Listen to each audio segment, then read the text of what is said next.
में उनके पास संकल्प है कि स्वास्थ्य विभाग को कैसे आगे बढ़ाना। ऐसी एडिशनल चीफ सेक्रेटरी जी अनुपमा जी, स्वास्थ्य विभाग के दोनों डीजी हेल्थ, मेरे बहुत ही अजीज साथी छोटे भाई, आपके कर्मठ जुझारू विधायक असीम गोयल जी, मंच पर उपस्थित अन्य पार्टी के महानुभाव, अधिकारियों, उपस्थित देवियों और सज्जनों, मुझे अच्छी तरह से याद है जब असीम गोयल जी ने दूसरा चुनाव जीता था, इन्होंने कार्यकर्ताओं का धन्यवाद कार्यक्रम रखा था और उसमें मुझे मुख्य रूप से बुलाया गया था। वैसे दूसरे चुनाव का प्रचार का कार्यक्रम भी इन्होंने मुझको कहा था कि मैं आकर उसकी शुरुआत कर दूं। और मुझे याद है कि मंच से असीम गोयल जी ने कहा था कि टीबी अस्पताल हमारा बहुत खराब है, मैं चाहूंगा कि आप टीबी अस्पताल को ठीक करा दें। मैंने मंच से ही घोषणा की थी कि मैं टीबी अस्पताल नहीं, टीबी इंस्टीट्यूट बनाकर दूंगा। और उसकी आज हमने मिलकर सबने आधारशिला रखी है। ये स्टेट ऑफ आर्ट, सब सुविधाओं से संपन्न, सभी लेबोरेटरीज एक ही छत के नीचे, 2 आईसीयू, एक टीबी के लिए, एक गैर टीबी के लिए, ये यहाँ पर बनाए जाएंगे। और ये आसपास के 4-5 प्रदेशों को इस सेंटर से लाभ होगा। आदरणीय प्रधानमंत्री जी ने 2025 तक हरियाणा से, देश से टीबी को खत्म करने का ऐलान किया है। मैं प्रधानमंत्री जी से कहना चाहता हूं कि हरियाणा में, हरियाणा सरकार, हरियाणा के डॉक्टर, हरियाणा के सारे स्वास्थ्य कर्मचारी अपनी जान की बाजी लगा देंगे, आपके इस वाक्य को पूरा करेंगे। 2025 तक हरियाणा में एक भी टीबी का मरीज नहीं रहेगा। अभी आज काफी है, 63,000 बताए जा रहे हैं, लेकिन जैसी हम व्यवस्थाएं बना रहे हैं, जिस प्रकार से उनको सामाजिक स्थान देने के लिए भी, जैसे अच्छा मित्र बनाने की बात की है, मुझे याद है मैं आपके शहर में ही रोटरी क्लब का फंक्शन को प्रेजेंट करने आया था। मैंने वहां पर अच्छा मित्र बनने की बात की थी और लगभग 700 लोगों का राशन आपकी रोटरी क्लब द्वारा, इसमें जिले के लोग भी हो सकते हैं, बाला शहर के भी हो सकते हैं, वो लगातार दे रहे हैं। और आज असीम गोयल जी ने भी 50 अक्षय मित्र अडॉप्ट करने की बात की है। मैं इसके लिए उनका बहुत आभार प्रकट करना चाहता हूं। और मैं चाहता हूं, मैं जानता हूं कि अंबाला शहर में दानवीरों की कमी नहीं है। आप और भी बहुत काम करते हो, कई संस्थाओं को आप चलाते हो, स्वयं के इनिशिएटिव से जितने जो अच्छे मित्र अडॉप्ट कर सकता है वो अस्पताल में जाए और अपना नाम और एड्रेस लिखा के आए। ये ऑनलाइन है, इसका सारा डाटा हमने ऑनलाइन रखा हुआ है और आप अधिक से अधिक ना केवल अम्बाला के जो है, क्योंकि जब स्टेट का सेंटर तो अम्बाला शहर में बन रहा है, तो आप तो दूसरे जिलों वालों को भी इसका लाभ हो, इतना बढ़ चढ़कर आप दान दें। स्वास्थ्य विभाग में हम लगातार काम कर रहे हैं। आपके अम्बाला शहर में भी आपके विधायक ने कहा मेरे गांव का अस्पताल बना दो, मैंने उसका अस्पताल बना दिया। आपने कहा कि यहां पर 100 बेड का और अस्पताल बना दो, मैंने उसका अस्पताल बना दिया। एक गांव का चौड़मस्तपुर का CHC थी, वो भी इन्होंने कहा, मैंने वो भी बना दी।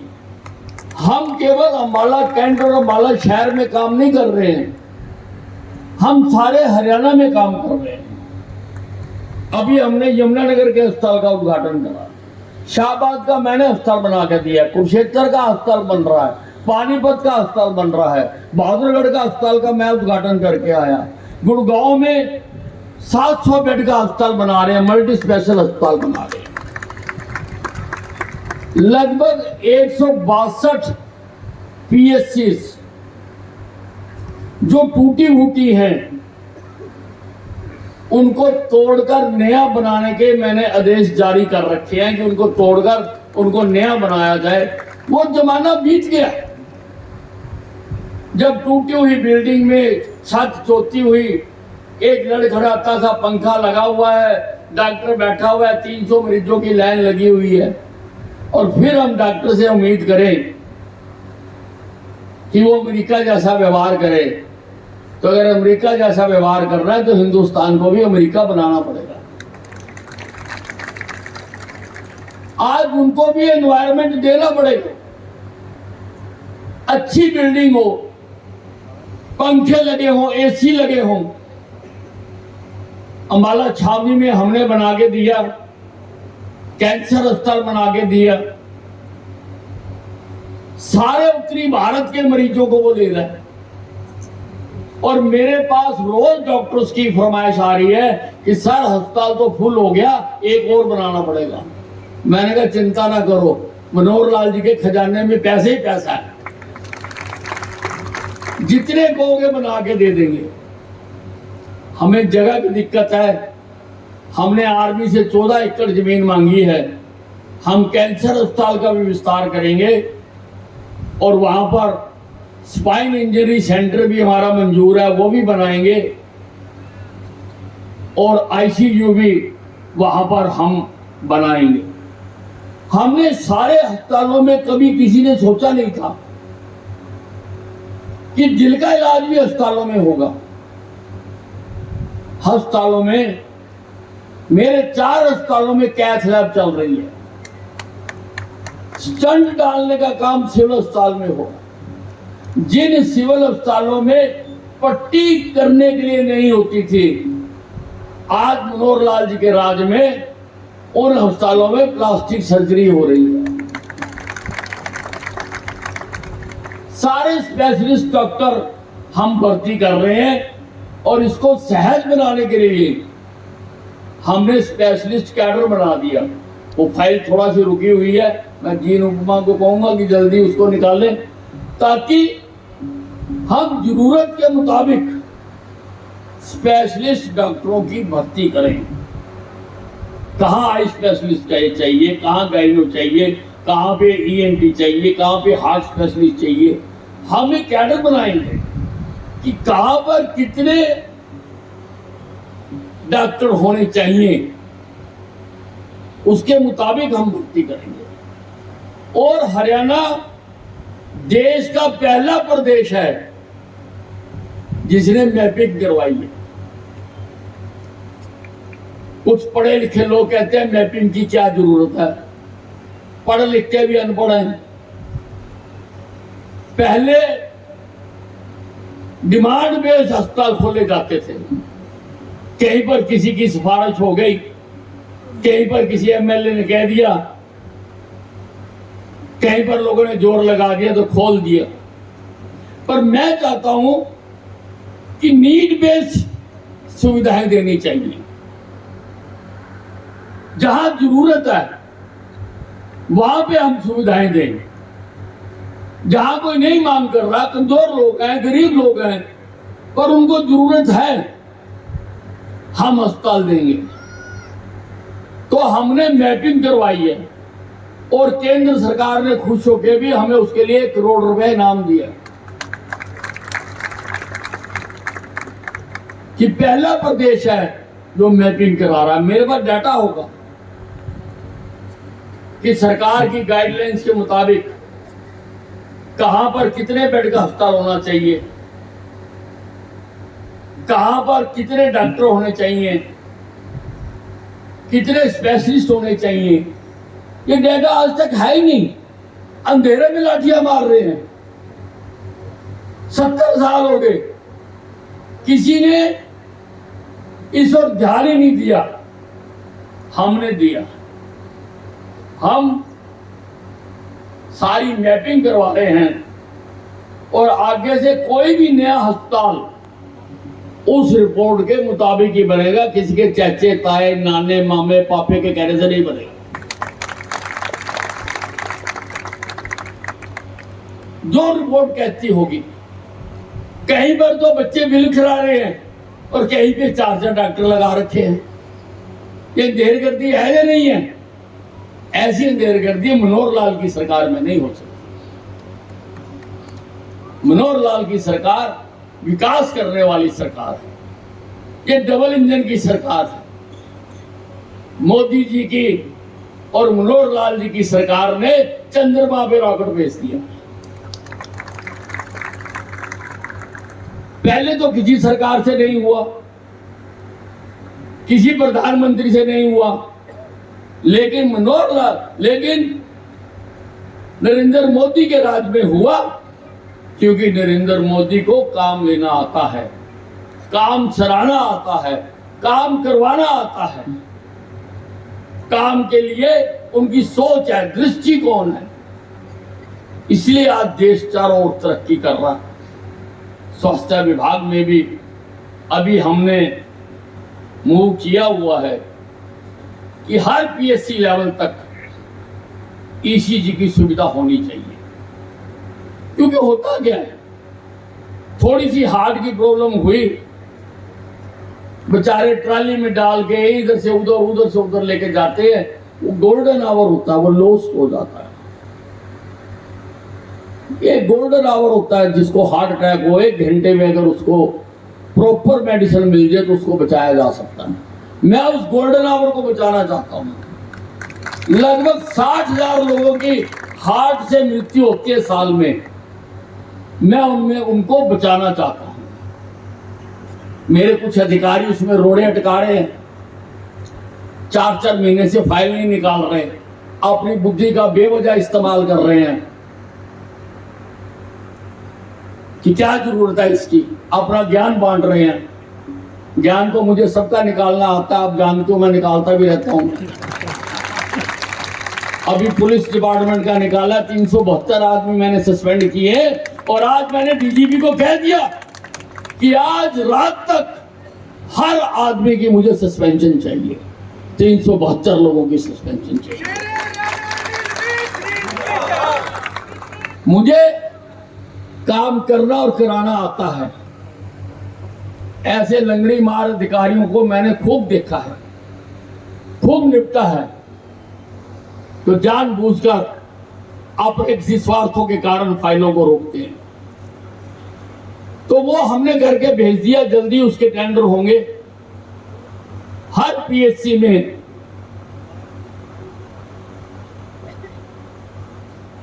ईसीजी मशीन लगेगी।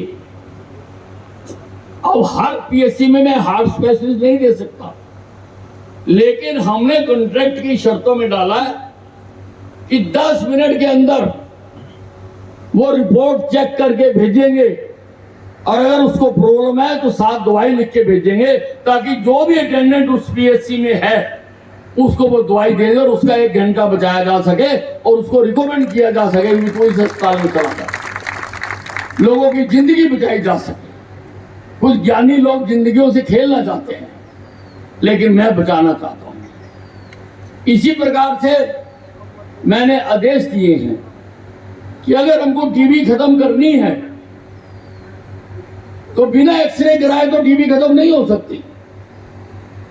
और एक्सरे कराने जिसको 3री 4थी स्टेज होगी वो कराने आया तो उसको ठीक करा तो क्या करा। मैं हर पीएचसी में एक्सरे की मशीन लगाने जा रहा हूं, हर पीएचसी में, ताकि लोग आए। और कुछ नहीं है, आगे हम वहां पर आशा वर्कर्स के माध्यम से कार्यक्रम भी चलाएंगे कि हर घर वाले का एक्सरे हो जाए। अगर किसी को अगर ठीक भी है तो हो जाए, वहीं पर रिपोर्ट मिलेगी पीएचसी में। आज बड़ी बड़ी सीएचसी में एक्सरे की सुविधा नहीं है, लेकिन मैं पीएचसी तक सुविधा पहुंचाना चाहता हूं। हम हर हरियाणवी का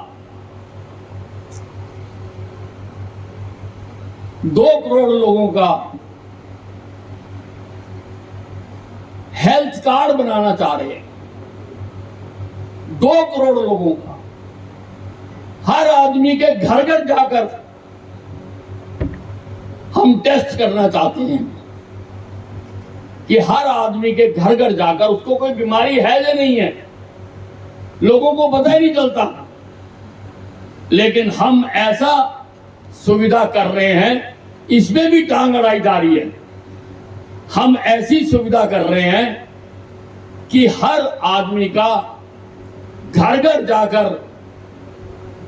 जाकर टेस्ट किया जा सके, ताकि अगर किसी को कोई बीमारी है ठीक है तो अर्ली स्टेज में पकड़ी जा सके, अर्ली स्टेज में, और उसका कार्ड बन जाएगा। उसके क्या टेस्ट है, क्या होमोग्लोबिन है, कितने टीएलसी है, डीएलसी है, कितने ईएसआर है, सारा रिकॉर्ड उसके कार्ड में होगा। और जब वो अस्पताल जाएगा, डॉक्टर केवल कार्ड कंप्यूटर में लगाएगा, सारा डिटेल टीवी कंप्यूटर के ऊपर आ जाएगी। सब कुछ ऑनलाइन करना चाहता हूं। ई उपचार सुविधा पीएचसी तक पहुंचाना चाहता हूं। मैंने अपने विभाग के अधिकारियों को कहा है कि जो जो मैंने आदेश दे रखे हैं उनको पूरा करें। स्वास्थ्य विभाग को सारे देश में एक मॉडल राज्य बनाएंगे। हम मेडिकल कॉलेज की तरफ भी पूरा ध्यान दे रहे हैं, हर जिले में एक मेडिकल कॉलेज खोलने की कोशिश कर रहे हैं। आयुष की तरफ भी हमारा पूरा ध्यान है। हरियाणा पहला राज्य है जिसने कुरुक्षेत्र में आयुष यूनिवर्सिटी खोली है। हम अल्टरनेटिव सिस्टम ऑफ मेडिसिन पर भी पूरा जोर दे रहे हैं। उसके भी वेलनेस सेंटर, लगभग 500 के करीब वेलनेस सेंटर हमें मंजूर हुए हैं, वो हम जगह जगह पर खोलेंगे ताकि अल्टरनेटिव। और मैं तो चाहता हूं कि भाई जिस पैथी से इलाज आ जाए, एलोपैथी से आ जाए अच्छी बात है, ना है आयुर्वेदिक से कर ले, होम्योपैथी से कर ले, सिद्धा से कर ले, यूनानी से कर ले, सारी पैथियां खोल रहा हूं, सारी पैथियों के अस्पताल और कॉलेज यूनिवर्सिटियां बना रहा हूं, ताकि हरियाणा सारे देश में एक मॉडल बने। और लोगों को 2 चीजें मैं बचपन से कहता आया हूं, जब से मैंने राजनीति में कदम रखा है, कि 2 चीजें सरकार के द्वारा गुणवत्ता की मिलनी चाहिए, एक शिक्षा और एक स्वास्थ्य, तीसरा इंफ्रास्ट्रक्चर, जिसको प्रधानमंत्री नरेंद्र मोदी और नितिन गडकरी ने पंख लगा दिए। जगह जगह पर हाईवेज बना दिए। अंबाला से नारनौल तक जा रहा है 25 तो 252 डी, जगह जगह पर 152 डी। अंबाला के चारों तरफ रिंग रोड बन रही है। अंबाला से दिल्ली वाया शामली हाईवे बन रहा है। अंबाला से कालाम बन रहा है। अंबाला से चंडीगढ़ अल्टरनेटिव रोड बन रही है। अरे पूर्व के नेताओं बताओ, तुम्हारे कभी सपने में भी आई ये बातें जो हमने वास्तविकता में धरती पर उतार दी? बयानबाजी करते हमारे से मुकाबला करने का। अरे हमारे से तुम क्या मुकाबला करोगे? 10 सालों में तुम अपना संगठन तक तो बना नहीं सके। हमने तो पन्ना प्रमुख तक बना दिए, पन्ना प्रमुख तक बना दिए भारतीय जनता पार्टी ने। क्योंकि तुम प्रजातांत्रिक पार्टी नहीं हो, तुम तानाशाही पार्टी हो, तुम संगठन के आधार पर नहीं चलते हो। भारतीय जनता पार्टी एक प्रजातांत्रिक पार्टी है, इसलिए हर स्तर पर अपना संगठन निर्माण करती है, उनसे बात करती है, उनसे राय लेती है, उसके मुताबिक फैसले करती है। तुम्हारा तो ऊपर से आर्डर चलता है, तानाशाही पूर्ण तुम्हारा है। और हरियाणा में क्या तमाशा हो रहा है? शैलजा हुड्डे को नहीं मानती, किरण चौधरी हुड्डे के कार्यक्रम में नहीं जाती। ये विधानसभा में एक ही बेंच पर साथ साथ बैठते हैं। मैंने आज तक इनको आपस में बात करते नहीं देखा।